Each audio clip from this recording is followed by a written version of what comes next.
I'm Dave. This is the Cyderbaby show, and I'm talking to Matt Long. Hello. Hello there. How you doing? I'm pretty good, mate. How are you? Not too bad. It's starting to kick back in again, and I'm getting excited to do a new year and whole new prospects going on. So it's going to be fun. Excellent. Well, you've got to be excited for this weekend. First gig of the new year.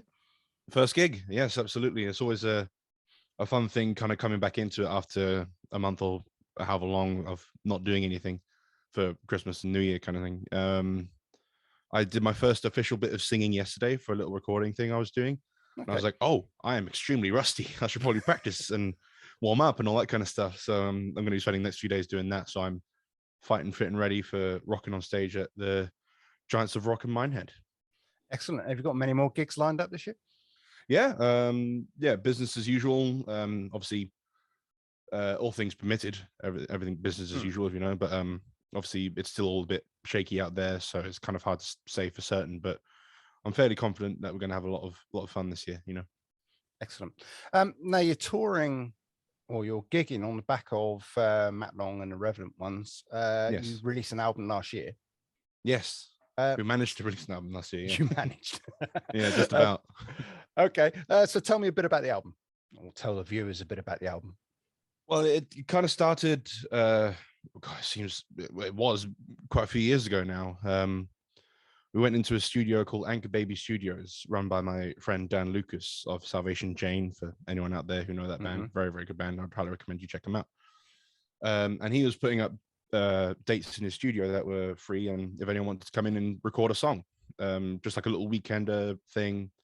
And I was like, yeah, absolutely, let's do that, and just kind of check out the studio and see what it was like. And he was fantastic. The studio was fantastic. So we immediately just said, as soon as we were done with that, we immediately just said, yes, we want to record our album here. So we firmed up a few dates with him to do some recording over the next year. I think it was. Took us about a year to actually do it because of busy schedules between everyone in the band and also Dan.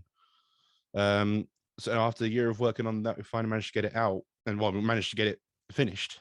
And then obviously we were planning on releasing it on, guess what month? It was April of 2020. So so we were let's say interrupted for another year and a half or something like that before we could release it to full confidence.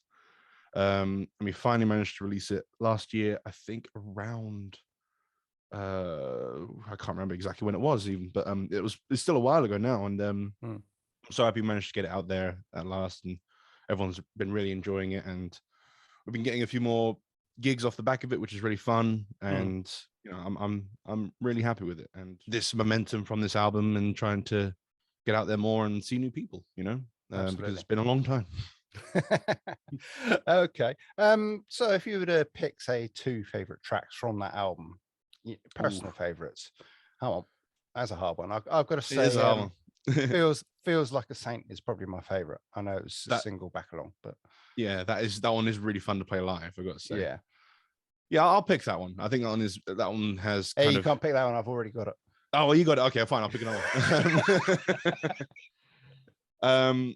Well, I really enjoy So with the opening track of the album, and that was the song, like I mentioned before, that was the song that we recorded as a little taster from the studio. Yeah. So that was the song that kind of birthed the sound of the band, if you know what I mean. Because I'd written that song a while back, but I brought that to this project when it started up, and it fit instantly, and it led me to write other kinds of songs like that in a similar vein of things, if you know what I mean, when the band came around. So I'm very thankful for that song, and everyone always says when they hear that one live, or when they hear that on Spotify or on the CD or the music video, even, they say that one's just super catchy. And I'm like, I'm happy that I can manage to write stuff that gets stuck in people's heads, which is it's a fun thing to do. Yeah, exactly. Yeah. So okay. So you have other projects. I mean, people probably know you better for Catfish. Yes. That's my blues rock area of things, because I can't do just one thing, if you know what I mean. I like doing multiple kinds of things. I like all kinds of music, but main areas are blues, rock, and metal kind of areas. So between these 2 bands, I'm kind of getting everywhere I want to be. Getting your fix. Yeah, exactly. So yeah, Catfish have been super busy. We've been going for about 7 and a bit years now. Right. Been touring all over Europe and looking to go into America hopefully at some point this year and things like that. And then Revenant Ones came about, like I say, a few years ago and kind of picking up a bit now, which is pretty fun. Yeah. And it's getting to do all the gigs again where you get like the headbanging and jumping around stage and all that kind of stuff, which I missed a lot of when I was doing Catfish primarily. I love Catfish and it's definitely it's one of my main areas of things, like I say, but it was just, didn't have quite the opportunity to do all that kind of stuff, if you know what I mean. So it was nice to have the other outlet to do that kind of stuff. Yeah. I mean, going back to the Revenant Ones, it's quite, you can tell there's a blues base to it, but it is quite a hard hitting album. Yeah, exactly. I certainly wouldn't call it a blues album, which some people seem to do. We even showed up at a venue and the poster on the venue, first of all, it didn't say Matt Long and the Revenant Ones, it just said Matt Long Trio, blues rock. Blues rock goodness. I was like, it's not really that kind of thing. Like, I think a lot of people kind of showed up thinking that it was going to be something else. Yeah. Given my history with Catfish, so yeah, it's kind of fun, like playing the first song and then just going, whoa. So it's kind of fun. Stand back from the speaker another few. Exactly. Yeah. Okay. I told you so. No. Note to promoters: please get it right. Yeah, exactly. Well, so what are your plans then going forward? You've got the Revenant Ones, you've got Catfish. What are you hoping to do? A good mix of two? Maybe start another project and do something a little bit like dance, electronica. Yeah. saying that during lockdown, I accidentally made a really fun drum and bass track using only GarageBand loops. And I was like, that was really fun to do. All I did was just click on a whole bunch of stuff and accidentally I made a song. I was like, oh, it's kind of fun. But no, I'm not. So the new album will be out. I'm gonna nip that in the bud right away. I'm not doing that. I'm sorry. It was fun while it lasted. But, I thought I had that exclusive. No. DJ Long is not happening, I'm gonna say. Okay, cool. But no, we're definitely doing more stuff with both Catfish and the Revenant Ones as well. Yeah. Carrying on forwards. Hopefully doing some more recording with Catfish at some point soon. I'm trying to write some more stuff now that we can get together a bit more easily and rehearse and try and think some things through. Revenant Ones, we just want to get more of this album out there that we've done because we're very proud of it. And I feel like we can kind of bring that out a bit more. With other projects, I have actually started working with a friend of mine on her own stuff. A friend of mine called Alice Armstrong, right? Who a lot of blues people who know me might know her as well. Very, very good singer, one of my favorite singers. And I am helping her out because she doesn't play any instruments, so I'm helping kind of put the music underneath her music, if you wish to think like that. So that's really fun. Kind of it's interesting doing something that's not my own music, which is quite nice. It's nice working with someone else on their own kind of thing.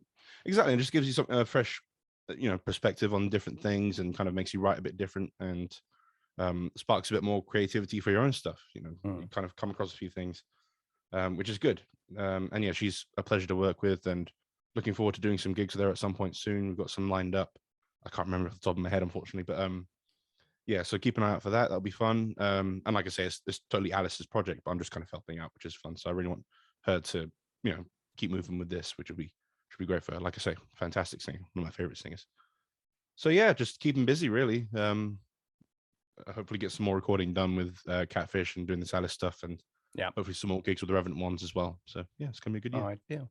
So just stepping back even further, then what made you decide to get into music in the first place? What were your inspirations? Who were your inspirations? Well, primary influence, as corny as it is to say, would be my dad, right? Because he's a music man. He's a producer for BBC for 40 years. He's played in many bands who I've went along to many gigs of when I was growing up. He introduced me to a lot of music. He introduced me to blues, which got me into the music that I'm into today. It kind of all snowballed from there. So I really have to say that he would be, aside from my musical influences, he'll be the biggest influence on me, both musically and also just in general. Yeah. Because I don't think without that, I don't think I would have gravitated towards it. I actually started out as a keyboard player. I say keyboard player. I had a piano and I kind of bashed it every now and again. And I had lessons, but I just wasn't enjoying it. And then I said to my parents one day that I wasn't really, I loved the instrument, but I just wasn't connecting with it as well as I could. And I had a guitar in my room that it was like a broken nylon string guitar that had tuning pegs missing and strings missing and everything was just broken on it. It didn't even make any musical sound, but it made sounds. And I was like, just horrible guttural sounds. I was like, yeah, this is really cool. So I said to my mum and dad, do you mind if I start playing guitar instead? Because I really, really connected with it and wondered what I could do with one that actually worked. So yeah, they got me into guitar lessons straight away. As soon as I said it, they were already looking at it. And I left the piano behind just because, like I said, I wasn't really connected with it. And then ever since then, this is at the age of about 6. Ever since then, I've been playing. So 21 years now, playing guitar. So yeah. So it's been a long road. Yeah. So keeping on with the inspirations, musically. Who are your early influences? Well, yeah, like I said, my dad introduced me to blues. So people like B.B. King, Stevie Ray Vaughan, Hendrix, Buddy Guy, a whole bunch of other people as well. And then I kind of took that and went onwards to kind of more modern things, which turned into like people like Joe Bonamassa, who's one of my favorite people of all time, just a huge inspiration on my playing. Kenny Wayne Shepherd, Keb Mo, and a whole bunch of other more modern blues musicians who I'm really, really enamored by, and I still am. And then that gravitated more towards the rock area things because they were kind of blurring the lines between the two. Yeah. So getting into all the typical rock bands and things like that, and then that graduated onto metal. So it all just kind of snowballed from there, from blues music. And now I'm at a stage where I'm just like, I'll listen to anything, like I used to not really listen to country music that much, but I'm listening to it more and more nowadays, kind of expanding my, musical perspective, if you know what I mean, which I think is the best way to do it. Because then, music is music and good music is good music. It doesn't matter what it is. Like, just if it's good, it's good. And I really enjoy finding new things in places where I wouldn't expect it to. Like I've been enjoying a lot more like rap and hip hop music nowadays. I don't think I'll ever play that kind of stuff, but I'm enjoying it. There's certainly a few fantastic people out there doing that kind of stuff. A lot of fantastic people out there doing that kind of stuff. And just, being inspired by people I wouldn't have normally been inspired by. It's been really, really interesting. Cool. Okay, I think we'll wrap it up there. Thank you for your time, Matt. It's been a pleasure. Hopefully everything goes well on Saturday for you at Butlins. Thank you very much. It is a nice gig. They won't let me back. No, don't ask. I'll put in a good word for you. Don't worry. Oh, thanks. It wasn't a subtle hint, was it? No. Okay, you'll have a great time. It is a fantastic. I'm really looking forward to it. Yeah. I really am. And all the best for the future. Thank you very much. And you too, mate. Thank you very much for having me. Appreciate it. Thank you.